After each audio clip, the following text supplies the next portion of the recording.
do médico cardiologista Dr. Sérgio Bezerra. Ele aparece aqui, sempre no nosso quadro check-up no rádio. Hoje o Dr. Vando Weyden está viajando e a gente tem a alegria de receber aqui hoje o Dr. Sérgio Bezerra. Seja bem-vindo mais uma vez aqui ao nosso programa. Bom dia, Dr. Sérgio. Muito obrigado, Marcos. Obrigado, ouvintes. O fato de eu estar aqui hoje, eu vou acrescentar um tema que é recorrente, na verdade, aqui no rádio. Mas foi tema do último congresso que eu fui, na semana passada em São Paulo, congresso da Sociedade de Cardiologia do Estado de São Paulo, que é o estado formador de opinião no nosso país. E o tema do congresso era reduzindo a mortalidade para doenças cardiovasculares. Já falei isso aqui outras vezes, pra você ter uma ideia, nós temos 350 mil mortes por doenças cardiovasculares no Brasil por ano. São 5 populações de Caicó que morrem somente por causa de doença cardiovascular. E dessas doenças cardiovasculares, as principais são o AVC, que é o acidente vascular cerebral, ou AVE, que é acidente vascular encefálico, que é a mesma coisa, e o infarto agudo do miocárdio. O infarto agudo do miocárdio acontece por causa do entupimento de uma artéria do coração decorrente de uma placa de gordura, onde o principal fator aí é o colesterol elevado, o LDL, o tal colesterol ruim. E no caso do AVC, a principal causa, o principal fator de risco é a hipertensão, mas como cofator importante entra também a placa de gordura pelo colesterol. Então, para reduzir isso aqui, reduzir essa morte cardiovascular, nós temos os fatores que não tem como nós modificarmos e tem os fatores que são modificáveis. Eu já falei isso aqui outras vezes. Os não modificáveis são a genética, que as pessoas conhecem como hereditariedade, realmente não tem como mudar os nossos pais, e a idade, já que a idade, quando nós envelhecemos, o fator de risco para doença cardiovascular, para infarto e para trombose, acaba aumentando. Mas existem os modificáveis, e é nesses que nós temos que agir. É lastimável que nós estamos em 2017, com tanto conhecimento que nós temos, e o Brasil vem aí apontando como um país onde as doenças cardiovasculares vêm matando cada vez mais, e já se pensa em ser um campeão mundial nesse tema. Saudade dava quando nós éramos campeões de beleza, de paz, o melhor futebol do mundo, o melhor carnaval do mundo. Agora não, agora são os campeões em violência, campeões em doenças que matam, e por aí vai. Bem, mas o que eu queria frisar bem, o que é que realmente faz mal à saúde? O excesso de peso e a falta de atividade física, exercício físico, o consumo exagerado de alimentos gordurosos, principalmente as refeições que a gente chama de fast food, que tem se multiplicado cada vez mais. Nada contra quem fabrica hambúrguer, batata frita, faz parte. O problema é o consumo exagerado disso aí. Situações de estresse intenso, cada vez mais a nossa sociedade está estressada, o índice de depressão e ansiedade é altíssimo. Você tem uma ideia, teve uma aula, Marcos, de 1h30 com um psiquiatra no congresso, para você ver como isso é importante para o controle das doenças cardiovasculares. A ansiedade e a depressão, elas duas são fatores de risco para infarto e para trombose. E as pessoas estão esquecendo disso. A gente vive cada vez mais sob estresse. O fumo e a ingestão excessiva de bebidas alcoólicas. Esse psiquiatra falou que o consumo de drogas, não só as lícitas como álcool, como as ilícitas, vem crescendo muito no país, de modo assustador. Então, achar que beber álcool em excesso, ou consumir uma maconhinha, ou consumir ou cheirar um pó, não causa mal, é pura ilusão. Com certeza acelera o envelhecimento do sistema cardiovascular. E o preço, geralmente o pagamento vem no longo prazo, não é no curto prazo não.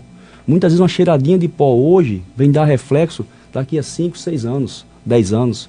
A pessoa até esqueceu que deu uma cheiradinha lá atrás, tá certo? E o cigarro, esse aí já está mais do que batido, é um fator de risco importantíssimo para infarto e para trombose. O colesterol ruim elevado e a hipertensão arterial. O que é que faz bem à nossa saúde? uma rotina diária com mais tranquilidade, com atividade física, pelo menos 30 minutos por dia, de segunda a sexta. Pelo menos. Bem frisado, Marcos. Que isso dá 150 minutos por semana, mas se puder fazer 1 hora ao dia, de segunda a sexta, melhor ainda. Manter o peso adequado, o foco principalmente no acúmulo de gordura no abdômen. Tentar uma alimentação adequada, rica em fibras, rica em frutas e verduras, com menos gordura. Não é proibido comer aquela manteiguinha do sertão uma vezinha ou outra, não. Não é proibido comer um queijo de manteiga, nada. Não tem uma coisa que seja proibida, tá certo? Mas comer com moderação. Reduzir a quantidade de produtos industrializados, principalmente os embutidos enlatados, que são ricos em sódio, ricos em sal. Ter mais tempo para a família e para os amigos. Lembrando que os amigos não com o consumo excessivo de álcool, porque as pessoas só se reúnem para beber e beber e beber muito. O amigo da cachaça é bom evitar. Não, ele é para se manter, só que evitar o consumo da cachaça, entendeu? Não é obrigado você estar com um amigo e tomar todas. E procurar um médico pelo menos uma vez por ano para ver como é que anda a pressão arterial e as taxas. Mas nada disso adianta se você for ao médico e não mudar o jeito de viver. Tá certo? Principal coisa, quem fuma, não fuma, abandonar o cigarro e começar a praticar uma atividade física. Uma outra coisa que foi muito batido lá, Marcos, é a preocupação com a internet, com as redes sociais de modo geral. Hoje, muita gente se senta na frente de uma tela do computador, ou atrás de um tablet, ou atrás de um celular, do smartphone, e se acha com o poder de jogar coisas inverdades nessas redes. É mais grave ainda quando parte de uma pessoa, um profissional da área de saúde, como tem um que rodou muito, recebi muito esse vídeo desse cidadão no meu WhatsApp. Recebi muitos pacientes questionando por que ele dizia isso, dizia aquilo. Um médico chamado Laí Ribeiro, que ele diz que é cardiologista, ele não é associado nem à Sociedade Brasileira de Cardiologia, nem à SOCESP, que é a Sociedade de Cardiologia do Estado de São Paulo. Ele é um cidadão extremamente inteligente, ele tem uma oratória muito boa, se expressa muito bem, tá? E é um cara marqueteiro, pura e simplesmente marqueteiro. Ele é um fracasso como cardiologista, tanto que ele não tem consultório. Ele vive de fazer palestras, de inventar, de falar coisas que as pessoas querem ouvir. Ele fala, tem um vídeo dele que fala que você pode comer gordura saturada à vontade. Em 2017, não se permite mais isso, gente. Todo mundo sabe que o colesterol LDL é o fator de risco principal para infarto, associado com outros fatores que eu já acabei de falar. Então não se concebe que a pessoa coloque e se propague isso, porque isso é uma inverdade. Inclusive ele está sendo processado por causa disso, pela Sociedade Brasileira de Cardiologia e pela SOCESP. Então ele vive de fazer cursos, palestras, de vender produtos, inclusive, milagrosos, e ainda coloca para o povo que existe uma medicação, que são as estatinas, é uma classe de medicamentos, na verdade. Essa classe de medicamentos mudou a cardiologia, porque ela conseguiu, mudou a cardiologia e a neurologia também, porque essa medicação, ela previne muito o AVC realmente, tá certo? E previne também muito infarto. As estatinas, que são conhecidas do povo já, a simvastatina, a atorvastatina, a rosuvastatina, e eu tenho outras também, são medicamentos seguros, tá? Já são bem estudados. Essas drogas que causavam problemas musculares no começo, ou no fígado, no começo quando foram lançadas, essas foram tiradas do mercado já. As que ficaram são medicamentos, são drogas extremamente seguras. Ela acaba sendo obrigatória em quem já teve algum evento cardiovascular. Vou dar um exemplo: sofreu uma amputação por causa de uma gangrena, ou já tem uma placa de gordura na aorta, ou já teve um AVC, ou já teve um quadro de angina. Essas pessoas têm que tomar estatina para a vida toda. Não tem jeito, porque é a única maneira da gente tentar desacelerar o processo de aterosclerose, de formação de novas placas.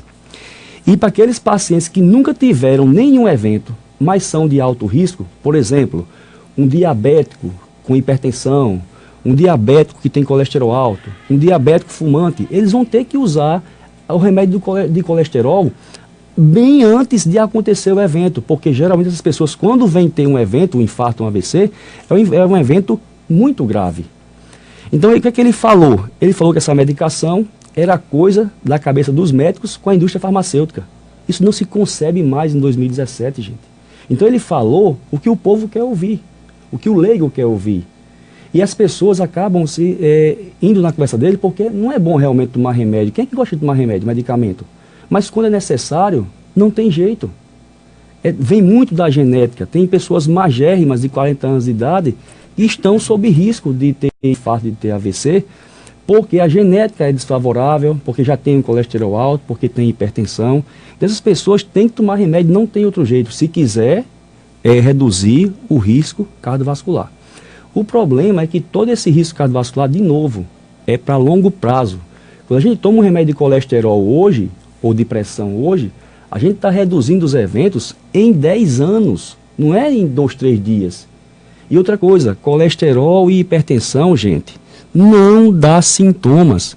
A hipertensão até pode dar, mas é raro demais, não é o mais comum. A hipertensão a gente conhece como uma grande assassina silenciosa.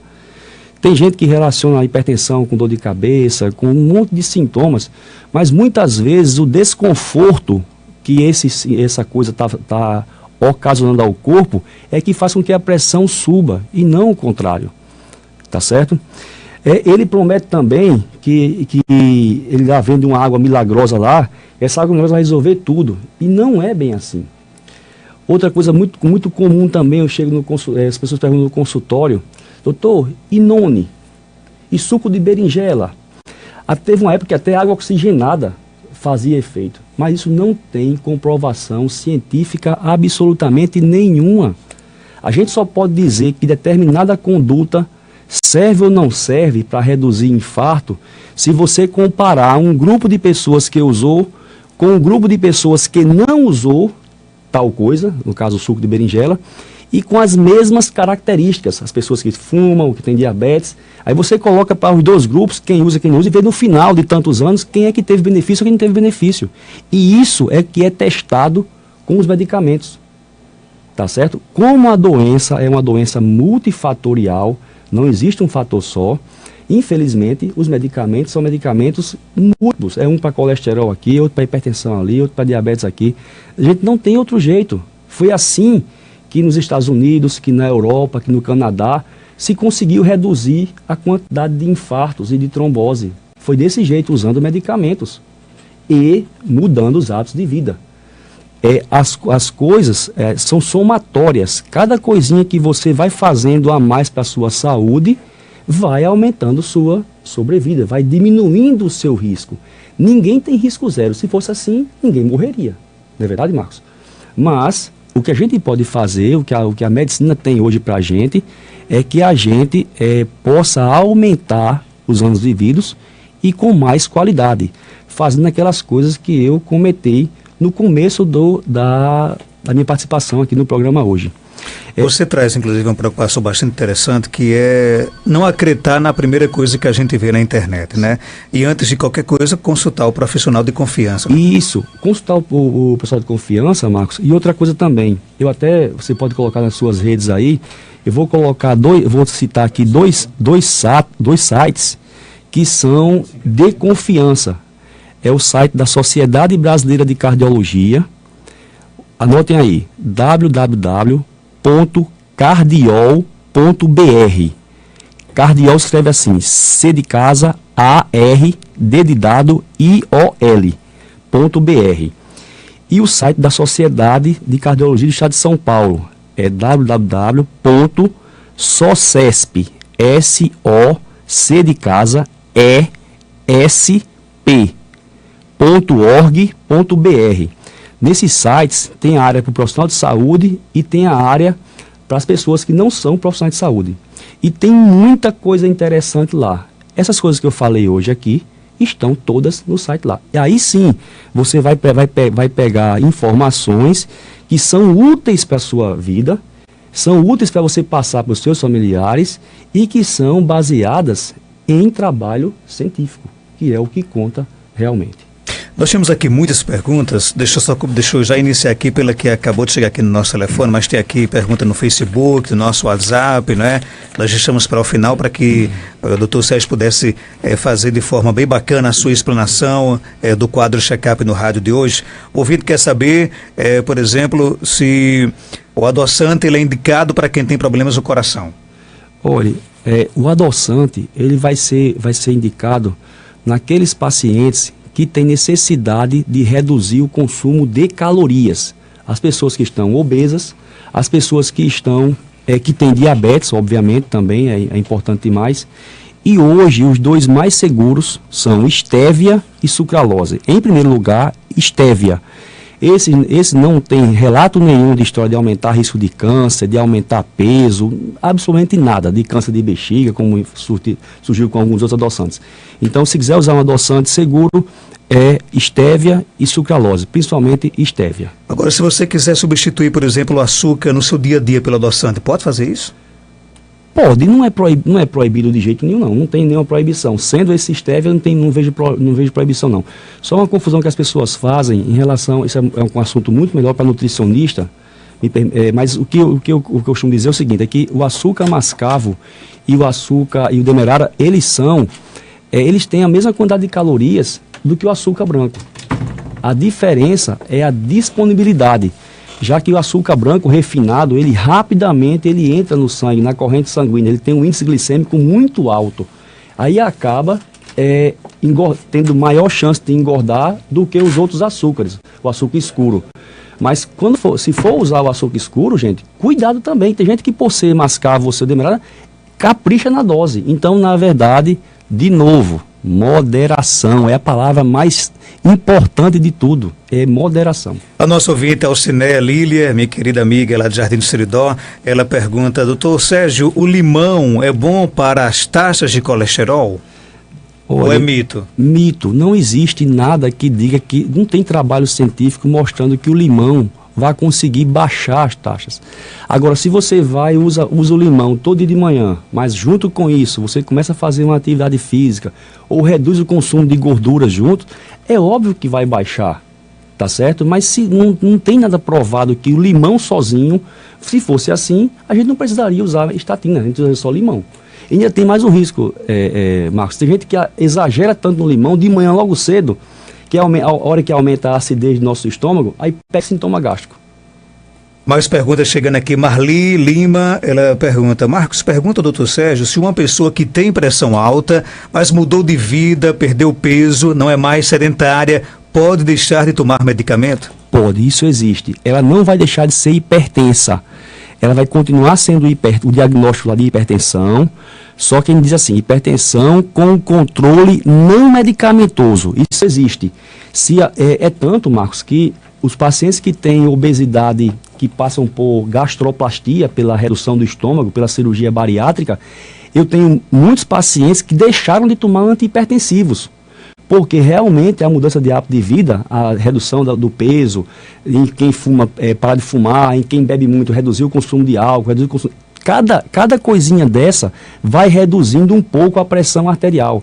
Se você vou dar um exemplo, se deixar de comer sódio, não come nada de sal, tudo insosso, se você aguentar fazer isso, que eu acho que ninguém aguenta fazer isso não, só isso não vai conseguir baixar a pressão. Existe um mito muito grande em cima do sal. O sal realmente é nocivo demais para a pressão arterial. Entenda, o consumo excessivo de sal faz a pressão subir, mas tirar todo o sal da vida do paciente não faz com que a pressão normalize em quem é hipertenso, gente. A gente tem que ter as outras coisas. Lembrem que eu falei no começo, a genética, o peso, o estresse, o cigarro, o álcool, são coisas que aumentam a pressão também. Então não é só o sal, são outros fatores. Outra pergunta chegando, a ouvinte conta que o esposo dela é diabético, hipertenso e toma remédio há um ano, né? E não consegue baixar 150 glicose e pressão 15, às vezes sente tontura, o que pode ser? Ele tem 47 anos de idade e é muito estressado. Primeira coisa é que o seguinte, o fato de tomar remédio de pressão ou tomar o remédio para diabetes não garante que esse controle seja feito. É o que eu acabei de falar. tem que mudar os hábitos de vida, reduzir o estresse, fazer uma atividade física, reduzir o peso, evitar a comida, porque muitas vezes eu vejo demais pacientes diabéticos tomando refrigerante, que refrigerante tem muito açúcar. Então, não é só. E outra coisa, muitas vezes há necessidade de ajustar os medicamentos. O medicamento que faz efeito para a sua pressão, Marcos, às vezes nem cheira na minha pressão. Então, cada pessoa tem que ser vista de modo individual. Parece uma coisa básica, mas não é o que eu costumo ver, não. Não existe receita de bolo. Tem pacientes que precisam de 25 miligramas de losartana para ficar com a pressão normal. Outros precisam de 100. Outros precisam de junção com a hidroclorotiazida. Outros só um cheirinho. Então, cada paciente deve ser visto de modo individualizado. O importante nesse paciente aí especificamente, não é só tomar o remédio. É tomar o remédio e trazer a pressão para 13/8 e trazer a glicose para 120 em jejum, já que ele já é diabético, certo? Até 120 em jejum. E a hemoglobina glicada, que é a hemoglobina que vê a diabetes nos últimos 60 ou 90 dias, em torno de 6,5, já que ele tem 47 anos. O ouvinte quer saber se é normal, por exemplo, você de vez em quando sentir umas pontadinhas do lado do coração. Normal não é. Normal é não sentir nada no peito, né? Mas comum é. A gente tem várias coisas no peito que causam desconforto, que causam incômodo, sem ser do coração, gente. A gente tem o esôfago, que é o que leva o cano de transporte dos alimentos da boca até o estômago. Nós temos as costelas, tem a coluna que manda nervos para frente, nós temos a pleura, os pulmões, tem muita coisa que pode causar desconforto nessa região. Então não é só o coração. Então essas pontadas, elas devem ser investigadas principalmente se a pessoa tiver diabetes, se for fumante, se for hipertenso, porque pode ser alguma coisa no coração realmente. Vital Galdino pergunta: o uso de cápsulas de berinjela ajuda a baixar as taxas de triglicerídeos? Bom dia, Vital, tudo bem? É o seguinte, Vital, baseado em ciência, cientificamente, não existe nenhum trabalho que suco de berinjela ou cápsula de berinjela baixe as taxas. O que pode ajudar a baixar realmente é a mudança de hábito de vida. Isso, pelo menos, foi dito lá no Congresso, a gente reforçou muito isso, porque é muito comum, essa sua pergunta é muito comum no consultório, tá certo? Outra pergunta: a couve-flor é bom para eliminar a azia? Isso eu desconheço, eu prefiro que pergunte um gasto. Só uma coisinha em relação à berinjela, é porque, na verdade, olha só, todo vegetal acaba reduzindo um pouco a absorção do colesterol, tá certo? Tudo que tem fibra vai reduzir um pouco a absorção do colesterol. Então, uma dieta rica em fibras, com vegetais, acaba sendo benéfica, independente de qual vegetal seja. Tá certo, Marcos? Então, tem algum benefício sim, mas eu queria que as pessoas entendessem que não é só isso, gente. Você não pode chegar, e como eu vejo demais no consultório, eu já tive pacientes que escolheram tirar o medicamento, não foi só um nem dois, foram vários, que escolheram tirar, e quando escolhem tirar o do colesterol, infelizmente, infartaram. Para fechar, o ouvinte conta o seguinte: ela diz que faz caminhadas 5 vezes por semana e não é sempre, mas às vezes, quando anda rápido, ela sente uma ardência no meio dos peitos, como se fosse no estômago. Nunca fez check-up do coração. É normal isso? Tem a idade, Marcos? Aí tem não? Não falou a idade. Olha, não é normal. Isso, o que a senhora me descreve aí, lembra o quadro de angina, que é uma dor, um desconforto, que pode ser no peito e pode ser na região do estômago, realmente. A angina, ela pode se desenvolver na boca do estômago, já que a parede inferior do coração fica muito próxima do estômago, logo acima. Um desconforto desencadeado pelo esforço físico. E aí melhora quando ela para, provavelmente, não é isso? Então é um caso a se investigar, sim, principalmente se a pessoa tiver os fatores de risco e se for mulher acima de 45 anos. A Carol pergunta: os remédios para controle de hipertensão disponibilizados pelo SUS servem realmente? Servem sim, claro que servem. O grande problema é que o seguinte, infelizmente, foi até matéria do Fantástico na época dessa, tem medicamentos genéricos que não tem a quantidade de losartana ou de hidroclorotiazida que está escrito lá na bula. E, infelizmente, a gente está num país que não é muito sério, aliás, não é sério, coisa nenhuma. Então a fiscalização ela é viciada, tem um monte de coisa viciada. Então eu acabo preferindo os medicamentos de marca.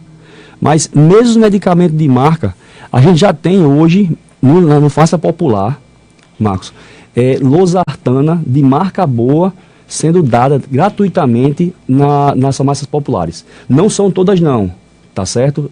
A maioria acaba dando genérico de marca que a gente nem sabe de onde é que vem. Mas tem algumas farmácias populares, eu não posso falar que é propaganda, mas que eles disponibilizam um medicamento de marca, losartana original, para os pacientes do programa. Doutor Sérgio, se eu deixar aqui, você passa a dimensão todinha aqui, porque são muitas perguntas chegando aqui. Eu quero aqui agradecer. O ouvinte está só pedindo para você repetir os sites que você informou. Eu vou deixar... Um deles é o SOCESP, né? www.socesp.org.br e o outro é www.cardiol, com L no final, .br. Muito obrigado pela sua participação. São 8 horas e 9 minutos. Vamos ficando por aqui. A gente volta